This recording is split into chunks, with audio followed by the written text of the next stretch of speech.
जय श्री राधे कृष्ण मित्रों, कैसे हो आप सभी। परमपिता परमेश्वर जी से प्रार्थना करती हूँ कि आप सभी अपने अपने घरों में कुशल मंगल से होंगे। आइए तो अब हम श्रवण करते हैं श्रीमद् भागवत गीता जी के 9वें अध्याय के पाठ का अर्थ का महत्व। मैंने पाठ कर लिया है। जैसे कि मैंने आप सभी से कहा है कि नेटवर्किंग की प्रॉब्लम की वजह से मेरी वीडियोज़ लेंथी वे में नहीं जा पाती, इसलिए पाठ मैंने कर लिया है। अब इनके अर्थ के महत्व का मैं श्रवण करवाऊँगी। परमपिता परमेश्वर से हम हाथ जोड़ के प्रार्थना करते हैं कि जो भी हमारे जीवन के कष्ट हैं, दुख है, जो भी इस संसार में भारी ये संकट आया हुआ है कोरोना वायरस का, ये संकट भी दूर हो जाए और सभी अपने अपने घरों में कुशल मंगल से हो। सभी बाहर जाके जैसे पहले काम करते थे वैसे करें, सब कुछ अच्छा हो। वैसे तो प्रकृति फ्रेंड जो भी करती है अच्छे के लिए ही करती है। आत्म मंथन करवा रही है प्रकृति। हर इंसान अपने अपने घर में बैठा है, खुद के अपने प्रति विचार कर रहा है कि जो उसने किए थे। कई प्लानिंग्स बना रहे हैं, कई तो अपनी जो पहले की उनके विशेष जो पेंडिंग रह गई थी अपनी इच्छाएं, वो अपनी पूर्ति कर रहे हैं। और एक तरफ से नेचर भी हीलिंग में हो रहा है। तो फ्रेंड्स, जो कुछ भी होता है अच्छे के लिए होता है। अब हमने नेगेटिव वे तो नहीं देखना, पॉजिटिव देख कर चलेंगे तो ही लाइफ में आगे बढ़ पाएंगे। चलिए टाइम ना वेस्ट करते हुए मैं आपको पाठ का श्रवण करवाती हूँ। अथ 9वां अध्याय का महत्व। श्री भगवानोवाच, हे लक्ष्मी, तू श्रवण कर। दक्षिण देश में एक भाव सुशर्मा नाम शूद्र रहता था। बड़ा पापी, मांस मदिरा आहारी था। जुआ खेलता, चोरी करता, पर स्त्री रमता, ऐसा पापी कर्मी था। एक दिन मदिरा पान से तिसकी देह छूटी। वह मरकर प्रेत हुआ। एक बड़े वृक्ष पर रहने लगा। एक ब्राह्मण उसी नगर में रहता था। दिन को भिक्षा मांगकर स्त्री को देवे। उसकी स्त्री बड़ी कुलहेनी थी। वह कभी किसी को भिक्षा न देती। समय पाकर उन दोनों ने प्राण त्यागे। वह दोनों मरकर प्रेत हुए। वह भी एक वृक्ष के तले आ रहे जहाँ प्रेत रहता था। वहाँ रहते रहते कुछ काल व्यतीत हुए। एक दिन उसकी स्त्री पिशाचनी ने कहा, हे पुरुष पिशाच, तुझको कुछ पिछले जन्म की खबर है? तब पिशाच ने कहा, सब खबर है। मैं पिछले जन्म ब्राह्मण था।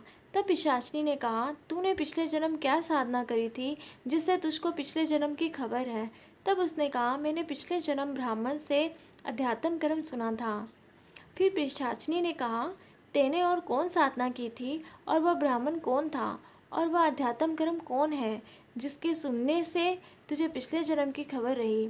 पिशाच ने कहा, मैंने और कोई पुण्य नहीं किया। गीता जी का अर्थ श्लोक श्रवण किया है। उसका प्रयोजन यह है, एक समय अर्जुन ने श्री कृष्ण जी से 3 बातें पूछी जो श्री गीता जी के 9वें अध्याय में लिखी हैं। वो 3 बातें पिशाचनी ने पिशाच से श्रवण करी। इन बातों को सुनते ही एक और प्रेत वृक्ष से निकला। उसने कहा, लो पिशाचनी, यह बात फिर कहो जो अब कह रही थी। पिशाचनी ने कहा, तू कौन है? मैं तुझे नहीं सुनाती। मैं अपने भर्ता से पूछती हूँ कि वह ब्राह्मण कौन था, वह कर्म कौन था जिसे पिछले जन्म की खबर रही। इन बातों के सुनते ही प्रेत की देह छूटी। तब ब्राह्मण ने कहा, है साधु, एक श्लोक गीता जी का प्रताप जिसके सुनने से पिशाच और पिशाचनी की देह छूटी। तत्काल देव मार्ग में देवताओं ने रोक लिया था। कहा, तुमने ऐसा कौन सा उग्र पुण्य किए जिनके करने से इतनी जल्दी वैकुंठ को चले हो? तीर्थ, स्नान, व्रत, तपस्या, दान, पुण्य, ऐसा कोई नहीं हुआ जिसका यह फल तुमको मिला है। श्री नारायण जी की भक्ति नहीं करी, किस करनी के फल से वैकुंठ को जाते हो? तब उन्होंने कहा, है एक ब्राह्मण के मुख से हमने गीता जी का अर्ध श्लोक श्रवण किया है, जिसके प्रताप से वैकुंठ को जाते हैं। तब देवताओं ने सुन के कहा, श्री गीता जी का ऐसा प्रताप है जिसके आधे श्लोक श्रवण करने से जीव वैकुंठवासी हुए हैं। वह तीनों वैकुंठवासी हुए। श्री नारायण जी ने कहा, हे लक्ष्मी, यह 9वें अध्याय का महात्म्य है जो तेने श्रवण किया है। जय श्री राधे कृष्ण मित्रों, देखिए आज श्री कृष्ण जी ने स्वयं कहा है कि जो इस गीता जी के अर्थ का आधा श्लोक भी सुन ले, उसके भी सभी कष्ट दूर हो जाते हैं। और हम अभी भौतिक संसार में रह रहे हैं तो हमारी कई इच्छाएं होती हैं जो कभी अधूरी होती, कभी पूरी होती है। हमसे कभी कुछ अच्छे कर्म होते हैं, कभी हमसे कुछ बुरे कर्म हो जाते हैं। तो ईश्वर हमें इन सभी कर्मों से मुक्ति दिलाए और हमें अच्छाई की तरफ लेकर जाए। हम सभी का अच्छा सोचें और अच्छा करें, अच्छा श्रवण करें, अच्छा देखें। अपनी जितनी इंद्रियाएं हैं, इन इंद्रियों को हम अपने बस में करें, यही पिता परमेश्वर से प्रार्थना है।